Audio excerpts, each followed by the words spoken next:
Bienvenue dans cette nouvelle vidéo, la minute du marchand de biens. On va parler aujourd'hui de la réalisation d'opérations de marchand de biens sans fonds propres. C'est la question un petit peu qu'on a souvent au sein du cercle ou des personnes qui souhaitent rejoindre le cercle. J'ai pas beaucoup de cash disponible, j'ai pas beaucoup de fonds propres disponibles.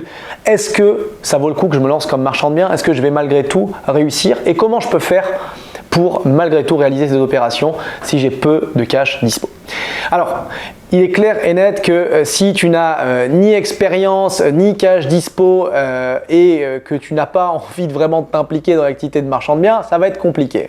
Néanmoins, il y a tout un tas de situations qui font qu'on peut ne pas avoir de fonds propres à un moment donné, qu'on soit au début ou qu'on soit plus avancé, parce qu'on a investi beaucoup dans certaines opérations, qu'on a fait différentes acquisitions, que ça soit bien passé, mal passé, qu'on a des fonds immobilisés ou qu'on a dû les mettre dans l'investissement dans d'autres sociétés ou quoi que ce soit. Et on peut se retrouver des fois sans fonds propres. Alors, est-ce qu'on peut réaliser des opérations comme cela?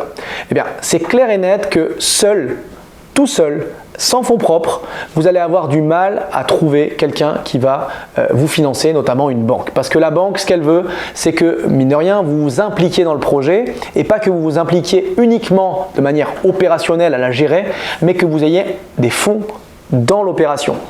Pour deux raisons. La première, c'est que dans tous les cas, la banque ne va pas vous financer à 100% du montant de l'acquisition, comme elle peut le faire parfois dans des opérations d'investissement immobilier ou d'achat en résidence principale. Et puis parce qu'elle veut se sécuriser encore un peu plus en diminuant en gros sa LTV, la loan to value, c'est-à-dire le montant du prêt par rapport au montant réel de l'actif qu'elle va vous financer. Donc que ce soit la banque ou que ce soit même le crowdfunding ou n'importe quel autre prêteur, ils vont vouloir que vous vous impliquiez. Néanmoins, vous avez des solutions qui existent et qui pourraient vous permettre de réaliser des opérations et j'en vois notamment deux.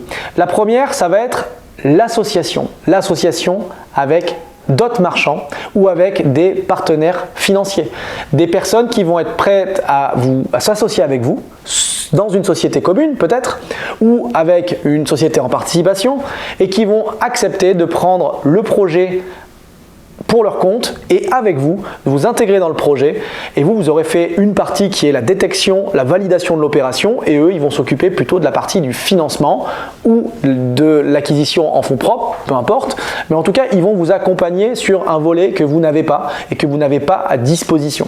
Et c'est ce qui se fait aussi régulièrement au sein du cercle, entre les membres, des associations, entre des personnes qui disposent de plus de fonds propres, d'expérience bancaire et de contacts bancaires versus des membres peut-être plus jeunes, récents qui ont une activité nouvelle en tant que marchand de biens et les banques au contraire apprécient cela. Donc l'association, ça va être un moyen de faire des opérations comme ça. L'autre possibilité, c'est si vous n'avez pas vous-même les fonds propres, ça va être de trouver ce qu'on appelle de la love money autour de vous. Ça veut dire quoi? C'est pas l'argent qui pousse magique dans la rue, mais c'est d'aller contacter les personnes que vous connaissez, famille, amis, frères et sœurs, relations professionnelles, investisseurs, différents types de personnes que vous allez devoir convaincre d'investir avec vous dans les opérations. C'est une certaine forme d'association.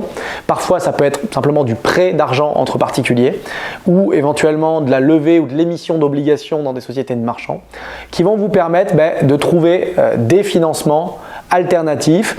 Ça ne sera pas directement votre argent, c'est l'argent qui vous est prêté qui vous permettra d'avoir soit les fonds propres totaux pour réaliser l'opération, soit de venir comme des fonds propres en complément de la banque pour réaliser une opération. Ça, c'est la première façon de faire, donc de lever de l'argent, de s'associer. L'autre possibilité, c'est simplement d'être apporteur d'affaires. Vous détectez des opérations, mais vous en avez trop. Vous n'êtes pas capable de les réaliser et vous connaissez d'autres marchands qui seraient capables de les réaliser.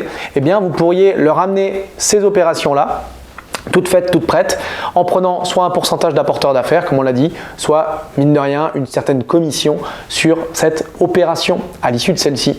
Évidemment, ça ne se fait pas avec tout le monde, ça se fait en confiance avec d'autres personnes que vous connaissez ou que vous avez pu déjà rencontrer, mais c'est un moyen de faire grossir sa boule de neige et de commencer avec des opérations. Donc, même si vous n'avez pas de fonds propres, vous allez pouvoir trouver des solutions. Il faut être un peu débrouillard, il faut être un peu inventif, il faut solliciter son réseau, il faut pourquoi pas solliciter d'autres marchands de biens et être capable de se dire je vais faire une opération même si je partage ma marge, même si j'ai moins de marge, même si j'ai des frais supplémentaires pour des investisseurs, mais au moins vous faites une opération. Je dis toujours qu'il vaut mieux avoir 50% d'un gros gâteau que 0% d'un petit gâteau. Donc vous allez pouvoir avancer dans des opérations au fur et à mesure et les répéter, et peut-être qu'un jour vous pourrez avoir plus de fonds propres et les faire complètement par vous-même si c'est l'objectif que vous avez. En tout cas, n'abandonnez pas vos projets. Si vous avez besoin d'accompagnement, de suivi, de mentorat, le cercle MDB est peut-être fait pour vous. On en parle, vous venez en lien, vous cliquez sur le lien en dessous de cette vidéo ou au-dessus ou aux environs de cette vidéo.